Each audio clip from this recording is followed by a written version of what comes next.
எல்லாருக்கும் வணக்கம். இன்றைக்கி சூப்பரான ஒரு சுரக்கா கூட்டு ரெசிபி தாங்க பார்க்க போகிறோம். இந்த சுரக்கா கூட்டு கொஞ்சம் டிஃப்ரெண்ட்டான டேஸ்ட்டில் கொஞ்சம் டிஃப்ரெண்ட்டாக நம்ம செய்ய போகிறோம். இதுக்கு வந்து நான் வேர்க்கடலை வந்து ஒரு கைப்பிடி அளவுக்கு வேர்க்கடலையை வெறும் சட்டியில் போட்டு வறுத்து எடுத்துக்கிறேன். இதை நல்லா வறுத்துட்டு இது நல்லா தோலெல்லாம் நீக்கிட்டு அப்புறமா நீங்கள் தனியாக எடுத்து வச்சுக்கணும். ஒரு வேளை என்கிட்ட வந்து ஊற வச்ச வேர்க்கடலை இருக்குது அப்படின்னீங்கன்னா நீங்கள் அது கூட சேர்த்துக்கலாம். நான் ஊற வைக்காமல் இருந்தால் இந்த மாதிரி நீங்கள் வறுத்து சேர்த்தாலுமே நல்லாயிருக்கும். அது கொஞ்சம் நல்லா கடுக்குன்னு க்ரன்ச்சியாக இருக்கும். அது ரொம்ப டேஸ்ட் நல்லாயிருக்கும். ஸோ அந்த மாதிரி கூட நீங்கள் வறுத்துட்டு தோல் நீக்கி தனியாக எடுத்து வச்சுக்கோங்க. இப்போ கடாயில் கொஞ்சமாக ஆயில் விட்டுட்டு கடுகு உளுந்தம்பருப்பு போட்டு வடிக்க விட்டுக்கோங்க. கொஞ்சமாக சீரகம் இதையும் சேர்த்து நல்லா பொரிய விட்டுக்கலாம்.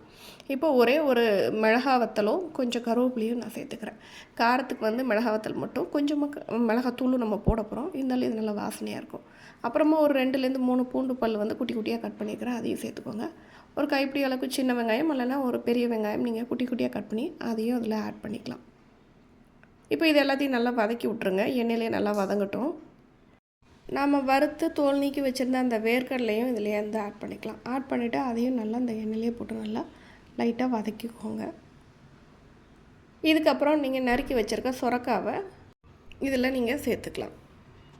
சுரக்காய் வந்து ரொம்ப பெரிய சைஸும் இல்லாமல் ரொம்ப குட்டியும் இல்லாமல் இந்த அளவு சைஸில் கட் பண்ணியிருக்கிறேன்.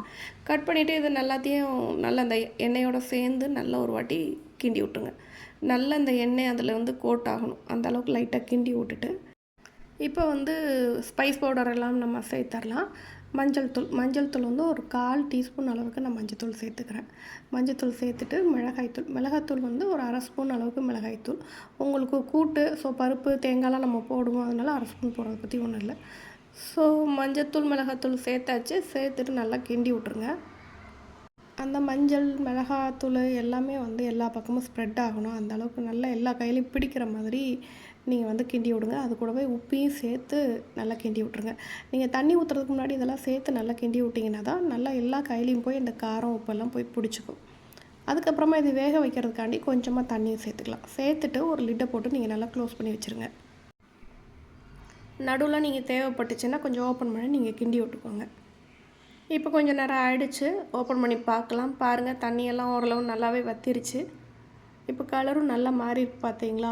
இப்போ நீங்கள் அமுக்கி பார்த்தீங்கன்னா அது வெந்திருக்கிறதும் உங்களுக்கு நல்லாவே தெரியும். தண்ணி எல்லாமே கம்ப்ளீட்டாகவே நல்லா இழுத்துக்குச்சு. ஸோ இங்கே பாருங்கள், நல்லா அமுக்கி பார்த்தா கீழே விழுந்துருச்சுங்க. பாருங்கள், அமுக்கி பார்த்தா நல்லாவே உங்களுக்கு தெரியும். பாருங்கள் எந்த அளவுக்கு நல்லா வெந்திருக்குன்னு. இப்போ வந்து நீங்கள் வந்து இதுக்கப்புறமா நம்ம வேக வச்சுருக்க பாசிப்பருப்பு சேர்த்துக்கலாம். பாசிப்பருப்பு பார்த்திங்கன்னா ஒரு 50 கிராம் அளவுக்கு பாசிப்பருப்பை வந்து நான் குக்கரில் வந்து நல்லா விசில் விட்டு ஆற வச்சு வச்சுருக்கிறேன். அதை இதோடு சேர்த்துக்கோங்க. சேர்த்து நல்லா கிண்டி விட்டுட்டு நீங்கள் பாசிப்பருப்பு பதிலாக துவரம்பருப்பு கூட நீங்கள் சேர்த்துக்கலாம். அது கொஞ்சம் டேஸ்ட் வேறு மாதிரி இருக்கும். நான் பாசிப்பருப்பு சேர்த்துக்கிறேன். நான் வந்து கொஞ்சம் தண்ணி ஆட் பண்ணியிருக்கேன் 2வது தடவையும், கொஞ்சம் கிண்டுறதுக்கு வசதியாக இருக்குமேன்னு சொல்லிவிட்டு. அதுக்கப்புறமா கொஞ்சம் தேங்காய் அதையும் அரைச்சி வச்சுருக்கோம். வெறும் தேங்காய் தாங்க, வேறு எதுவும் சேர்க்கல.